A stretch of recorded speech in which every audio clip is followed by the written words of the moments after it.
Hi hello guys, welcome back to our channel. അപ്പോൾ നമ്മൾ ഇന്നത്തെ വീഡിയോ എന്ന് പറഞ്ഞാൽ സാംസങ്ങിൻ്റെ F50 എന്ന പുതിയൊരു ഫോൺ സാംസങ് കഴിഞ്ഞ ദിവസം ലോഞ്ച് ചെയ്യേണ്ടത്. അപ്പം ഈ ഒരു ഫോൺ കണ്ട സമയത്ത് ആ ഒരു പ്രൈസ് റേഞ്ചിൽ തന്നെ ഒരു ഓൾറൗണ്ട് ഫോൺ അത്യാവശ്യം നല്ല ഫീച്ചേഴ്സ് സ്പെസിഫിക്കേഷൻസ് ഒക്കെ വരുന്നൊരു സാംസങ് ഫോണായിട്ട് തോന്നിയതല്ല ആണ്.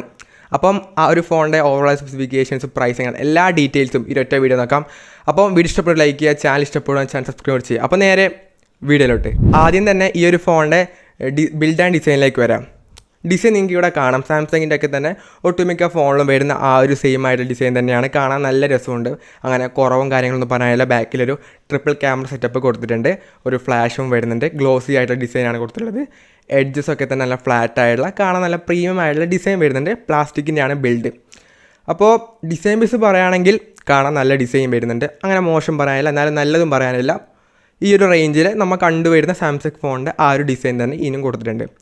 ഇനി ഈ ഒരു ഫോണിൻ്റെ ഡിസ്പ്ലേയിലേക്ക് വന്നു കഴിഞ്ഞാൽ 6.5 ഇഞ്ചിൻ്റെ ഒരു full HD super AMOLED display വരുന്നുണ്ട്. 90 ഹെർട്സിൻ്റെ ഹൈ റിഫ്രഷ് റേറ്റും കൊടുത്തിട്ടുണ്ട്.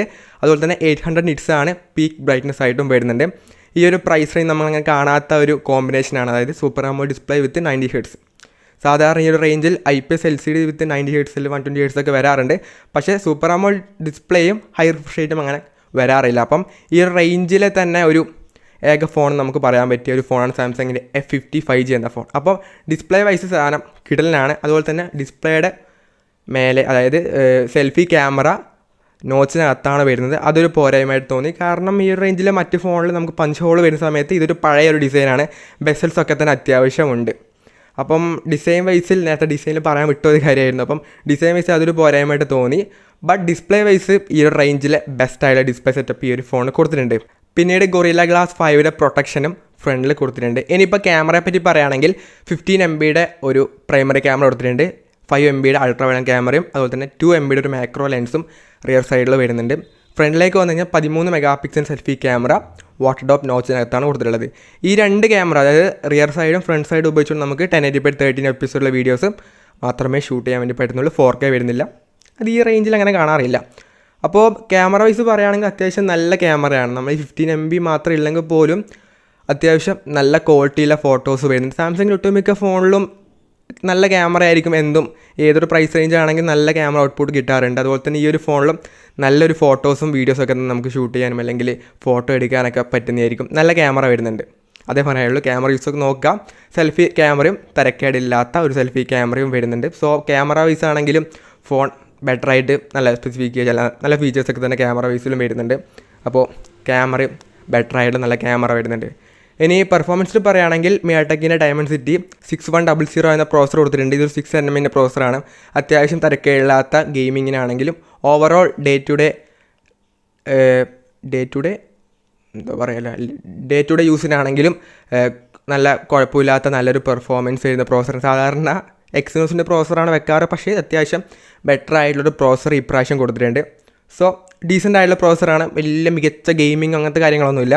ഒരു ഡീസൻ്റ് ആയിട്ടുള്ള ഗെയിം കളിക്കാനും ഓവറോൾ കൊള്ളാവുന്ന നല്ല പ്രോസറാണ് ഇപ്രാവശ്യം കൊടുത്തിട്ടുള്ളത്. പിന്നീട് ഈ ഒരു ഫോണിൽ 4GB 6GB റാം വേരിയൻ്റാണ് വരുന്നത്. LPDDR4Xൻ്റെ റാം വരുന്നുണ്ട്. UFSൻ്റെ 2.2 സ്റ്റോറേജാണ് കൊടുത്തിട്ടുള്ളത്. പിന്നീട് നോർമലായിട്ട് ഈ ഒരു റേഞ്ചിലെ ഫോണിലെല്ലാം തന്നെ നമുക്ക് ആകപ്പാട് കിട്ടുന്നത് 2 വർഷത്തെ ആൻഡ്രോയിഡ് അപ്ഡേറ്റും 3 വർഷത്തെ സെക്യൂരിറ്റി അപ്ഡേറ്റുമാണ് നോർമലായിട്ട് വരാറ്. 3 or 4. ഈ ഒരു ഫോൺ നമുക്ക് 4 വർഷത്തെ ആൻഡ്രോയിഡ് അപ്ഡേറ്റും 5 വർഷത്തെ സെക്യൂരിറ്റി അപ്ഡേറ്റും സാംസങ് പ്രൊവൈഡ് ചെയ്യുന്നുണ്ട്. അത് നല്ലൊരു കാര്യം തന്നെയാണ്. കാരണം ഈ റേഞ്ചിലെ മറ്റേതൊരു ഫോണിനും ഈ രീതിയിലുള്ളൊരു അപ്ഡേറ്റ് കിട്ടാറില്ല. ബട്ട് ഈ ഒരു ഫോൺ തൊട്ട് ഇനിയിപ്പോൾ സാംസങ്ങിൽ ഒട്ടുമിക്ക ഈ റേഞ്ചിൽ എല്ലാ ഫോണിലും ഈ ഒരു സെറ്റപ്പിൽ തന്നെയായിരിക്കും ഇനി വരാറ്. അപ്പം ആ ഒരു കാര്യം നല്ലതായിട്ട് തോന്നി. അപ്ഡേറ്റ് ഒക്കെ തന്നെ പ്രോപ്പറായിട്ട് കിട്ടുന്നതായിരിക്കും സാംസങ് ഫോൺ. ഇപ്പോൾ അപ്ഡേറ്റ് ചെയ്യുന്ന സമയത്ത് ഫോൺ അടിച്ചു പോകുന്ന കാര്യമൊന്നും അറിയില്ല. എന്നാലും പ്രോപ്പറായിട്ടുള്ള അപ്ഡേറ്റ് സാംസങ് എന്തായാലും പ്രോമിസ് ചെയ്യുന്നുണ്ട്. പിന്നീട് ഔട്ട് ഓഫ് ദ ബോക്സ് ആയിട്ട് വരുന്നത് ആൻഡ്രോയിഡ് 14ഉം One UI 6.1 ആണ് യൂസർ ഇൻ്റർഫേസ് ആയിട്ട് വരുന്നത്. അപ്പോൾ ലേറ്റസ്റ്റ് ആയിട്ടുള്ള എല്ലാ കാര്യങ്ങളും വരുന്നുണ്ട്. പിന്നീട് ഈ ഒരു ഫോണിൻ്റെ പ്രൈസും നമുക്ക് വേരിയൻ്റ് നോക്കാം. 4GB 64GB വേരിയൻ്റാണ്, 4GB 128GB വേരിയൻ്റാണ് base മോഡലായിട്ട് വരുന്നത്. ഈ ഒരു വേരിയൻ്റെ ലോഞ്ചിങ് പ്രൈസ് എന്ന് പറയുന്നത് 13,999 ആണ്, 12,999 ആണ്. കുറച്ച് മാറിക്കൊണ്ടിരിക്കുന്നുണ്ട്, 12,999 ആയിട്ടാണ് വരുന്നത്. ബട്ട് ഇത് കൂടാതെ തന്നെ 1000 രൂപയുടെ ഒരു ബാങ്ക് ഓഫറും ഇൻക്ലൂഡ് ചെയ്തിട്ടുണ്ട്. ഇനിയിപ്പോൾ ഹയർ വേരിയൻ്റ് എന്ന് പറഞ്ഞാൽ 6GB 128GB ആണ്. ഈ ഒരു വേരിയൻ്റെ പ്രൈസ് എന്ന് പറഞ്ഞാൽ 14,499 ആയിട്ടാണ് സ്റ്റാർട്ട് ചെയ്യുന്നതല്ല, അത് കഴിഞ്ഞില്ലേ. അപ്പം ആ ഒരു പ്രൈസാണ് കൊടുത്തിട്ടുള്ളത്. ഇത് രണ്ടും ലോഞ്ച് ഓഫറാണ്, ഒറിജിനൽ പ്രൈസ് അല്ല. അപ്പോൾ ഇപ്പോൾ അവരുടെ ഫോണിലൊന്നും തന്നെ ചാർജറൊന്നും ഇൻക്ലൂഡ് ചെയ്യാറില്ല. ഞാൻ പറഞ്ഞൊരു ബാറ്ററിയുടെ കാര്യം പറയാൻ വിട്ടുപോയി. അപ്പം ബാറ്ററി പറയുകയാണെങ്കിൽ 6000 mAh ബാറ്ററിയും 25 വാട്ടിൻ്റെ ഫാസ്റ്റ് ചാർജിങ്ങും സപ്പോർട്ട് ചെയ്യുന്നുണ്ട്. ബോക്സിനകത്ത് ആകപ്പാട് കേബിൾ മാത്രമേ വരുന്നുള്ളൂ. അത് type C to type C കേബിളാണ് കൊടുത്തിട്ടുള്ളത്. അപ്പോൾ ചാർജർ നമുക്ക് ബോക്സിനകത്ത് വരുന്നില്ല. അപ്പം ഈ ഒരു ഫോണിൻ്റെ ഫസ്റ്റ് സെയിൽ എന്ന് പറയുന്നത് ലോഞ്ചിങ് ഡേറ്റിൻ്റെ അന്ന് തന്നെയാണ്, അതായത് 4th മാർച്ചിലാണ് ലോഞ്ച് ഡേറ്റ് എന്ന് പറഞ്ഞത്. അപ്പോൾ അന്ന് ഫസ്റ്റായിട്ട് ഫ്ലിപ്കാർട്ടിൽ നിന്ന് വാങ്ങുകയാണെങ്കിൽ നിങ്ങൾക്ക് ആ ഒരു ചാർജർ ഫോണിൻ്റെ ഒന്നിച്ച് തന്നെ ഒരു 299 സെയിലുണ്ടായിരുന്നു. പക്ഷെ അത് കഴിഞ്ഞു, ഇനിയിപ്പം കിട്ടാൻ പോകുന്നില്ല. ആ ഒരു ദിവസം മാത്രമേ ആ ഒരു ഓഫർ കൊടുത്തിട്ടുള്ളൂ. അപ്പം അതെന്തായാലും കഴിഞ്ഞു. ഇപ്പോൾ അടുത്ത സെയിലിൽ ഫോൺ ആ ഒരു ലോഞ്ച് പ്രൈസിന് കിട്ടുന്നതായിരിക്കും, പക്ഷേ ചാർജർ കിട്ടില്ല. ആ ഒരു പ്രൈസ് റേഞ്ചിൽ ഫസ്റ്റ് വാങ്ങുന്നവർക്ക് മാത്രമേ ഉള്ളൂ. അത് അന്ന് 7 മണിക്ക് അങ്ങറ്റായിരുന്നു ആ ഒരു സെയിൽ കഴിഞ്ഞ്. ഇനിയിപ്പോൾ പറഞ്ഞിട്ട് കാര്യമൊന്നുമില്ല, എന്തായാലും കിട്ടാൻ പോകുന്നില്ല. അപ്പം ചാർജർ പിന്നെ സെപ്പറേറ്റ് 1500 അതിൻ്റെ എബോ ആയിട്ട് എന്തായാലും വരുന്നുണ്ട്. അപ്പം എന്തായാലും 1500 തോന്നുന്നു, അഡാപ്റ്റർ മാത്രം. കേബിൾ എന്തായാലും ഇതിൽ വരുന്നുണ്ടല്ലോ. അപ്പോൾ ഇതാണ് സാംസങ്ങിൻ്റെ F50 എന്ന ഫോൺ. എങ്ങനെയുണ്ട് താഴെ കമൻറ്റ് ചെയ്യാം. എൻ്റെ അഭിപ്രായത്തിൽ ഈ ഒരു കൊടുക്കുന്ന പ്രൈസിന്, അതായത് 12,000 രൂപയ്ക്ക് നമുക്ക് സെയിൽ കിട്ടുന്നുണ്ട്, ഓഫറൊക്കെ കൂട്ടിയിട്ട് കിട്ടുന്നുണ്ട്. ഇത് കഴിഞ്ഞാലും ഇനിയിപ്പോൾ അടുത്ത ഓഫറിലൊക്കെ തന്നെ ഈ ഒരു ഫോൺ ഈ പ്രൈസിനെക്കാട്ട് എന്തായാലും കുറഞ്ഞിട്ട് സെയിൽ ഉണ്ടാവും. ഓഫർ ടൈമിലാണ് പറയുന്നത്. ആ ഒരു 12,000 രൂപയ്ക്ക് എന്തായാലും പിന്നീടുള്ള ഓഫറിലൊക്കെ തന്നെ കിട്ടും.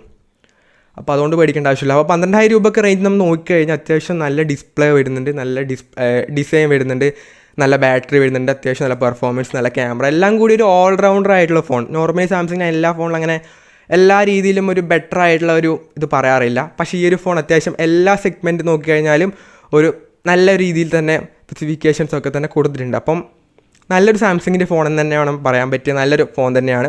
നിങ്ങൾ ഈ ഒരു പ്രൈസ് റേഞ്ചിൽ ഏതെങ്കിലും ഒരു ഫോൺ നോക്കുന്നുണ്ടെങ്കിൽ ഇതും കൂടെ കൺസിഡർ ചെയ്യാൻ പറ്റിയ നല്ലൊരു ബെസ്റ്റായുള്ള ഓപ്ഷൻ തന്നെയാണ്. അപ്പോൾ ഫോണിനെ പറ്റിയുള്ള കമൻറ്റ്സൊക്കെ താഴെ കമൻറ്റ് ചെയ്യാം. അപ്പം ഈ ഒരു വീഡിയോ ഇന്നത്തെ ഇപ്പോൾ യൂസ്ഫുൾ ആയെന്ന് പ്രതീക്ഷിക്കുന്നു. This is your friend Abhinav signing off. By.